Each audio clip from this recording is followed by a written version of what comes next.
The Woodhead tunnels are a group of 3 parallel Trans-Pennine Railway tunnels, each sitting at 3 miles in length along the Woodhead line.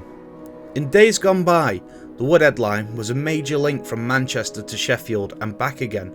The tunnels run from Woodhead in Derbyshire to Dunford Bridge near Penistone in South Yorkshire, providing a route from Manchester across the Pennines. Charles Vignoles would be appointed engineer in surveying the route between Sheffield and Manchester. He acknowledged the necessity of the tunnels. Vignoles would also be responsible for the structure's design, among other things. Though due to purchasing shares with his own money at a discounted rate, he resigned before construction even began in 1838, and civil engineer Joseph Locke would take over as consultant, re-evaluating the undertaking.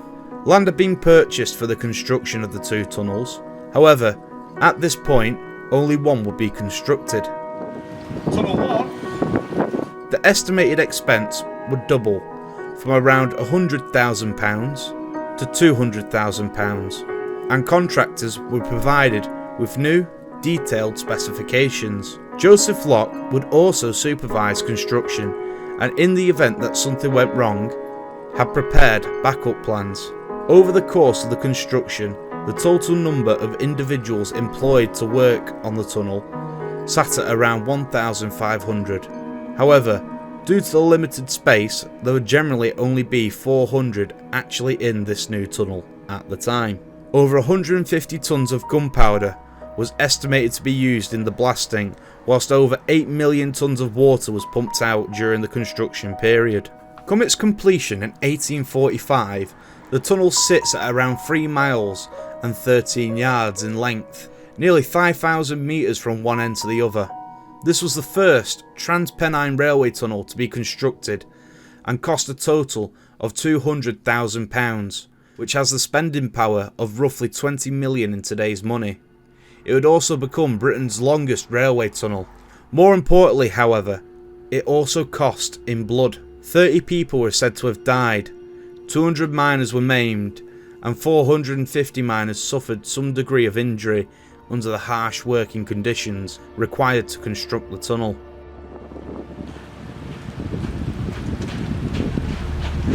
Tunnel 2. Woodhead 2 was built more carefully, at least, with regards to workers' safety. However, an outbreak of cholera in 1849 caused dozens of deaths among the workforce. Woodhead 2 was completed in 1852. However, a bulge would be discovered in the tunnel wall towards the central section and had to be rebuilt, delaying completion until later that year.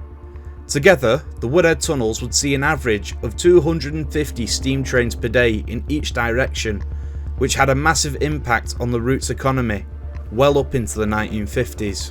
Sadly, the tunnels also garnered somewhat of an unfavourable reputation. Train crews were said to describe the Woodhead tunnels as hellholes because of the narrow bores creating a claustrophobic and sooty conditions. The tunnels had ventilation shafts within them to try and remove any smoke and noxious gases produced. It was also fairly common for trains to be stopped prior to entering the tunnels, to allow them to be gassed out. Although these preventative measures were in place, crews often said that the ventilation shafts wouldn't assist, as smoke produced would still linger within and roll into the cab of the locomotive. Because of the claustrophobic conditions, crew had to be especially careful when managing their boiler pressure.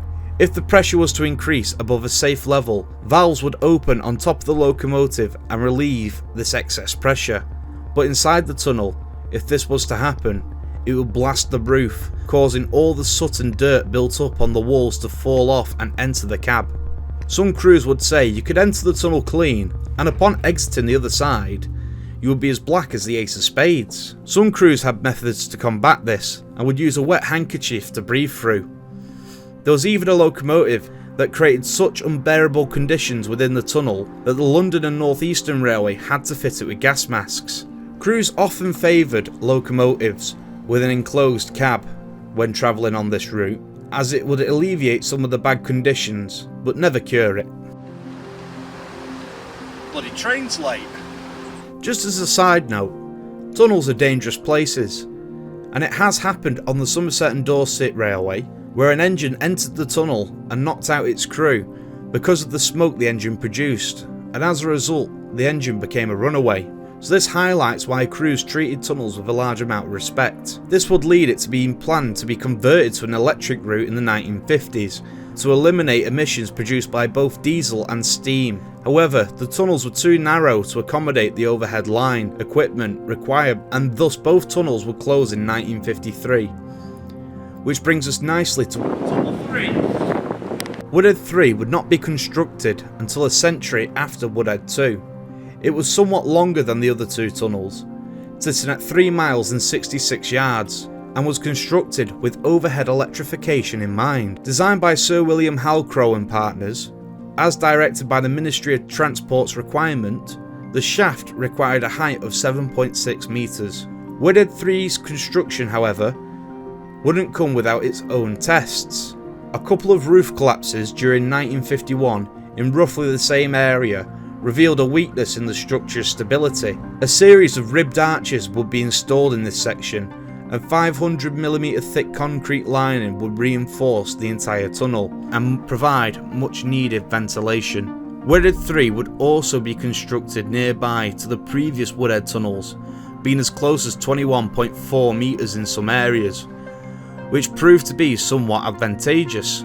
As water began to creep into the discontinued tunnels, it would be removed from the surrounding rock, and thus less would infiltrate Woodhead 3. Construction would end in 1953, and Woodhead 3 would officially open in June of 1954, having cost a total of £4.3 million, which has the spending power of around 100 million today. It also cost 6 workers their lives.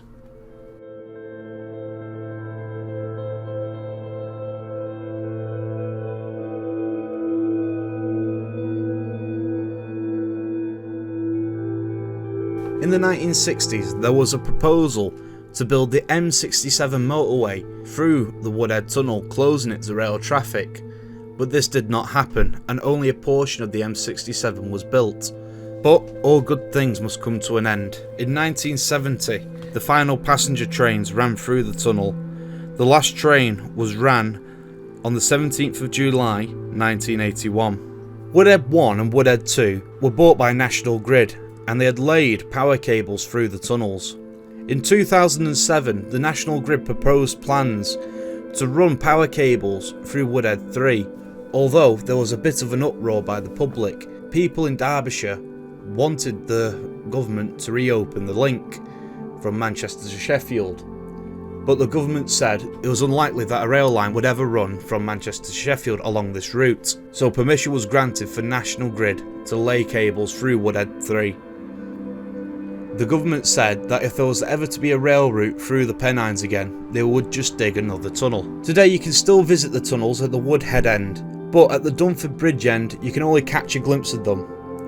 So if you were going to see them, I recommend that you do so from the Woodhead side. There are still reminders that a railway once passed through there. Aside from the 3 tunnels, the platforms and bridges still exist, and the old line's trackbed has been made into a walking route.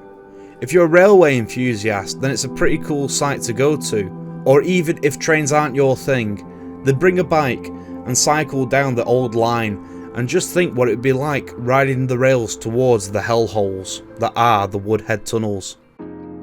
Thank you for watching today's video. I hope you enjoyed it as much as I did making it. If you like this video, like it, share and subscribe. And if you subscribe, it won't hurt to press the notification bell. If you have a friend that would like to watch our content but doesn't necessarily want to do so at the moment, simply lure them to Woodhead number 3.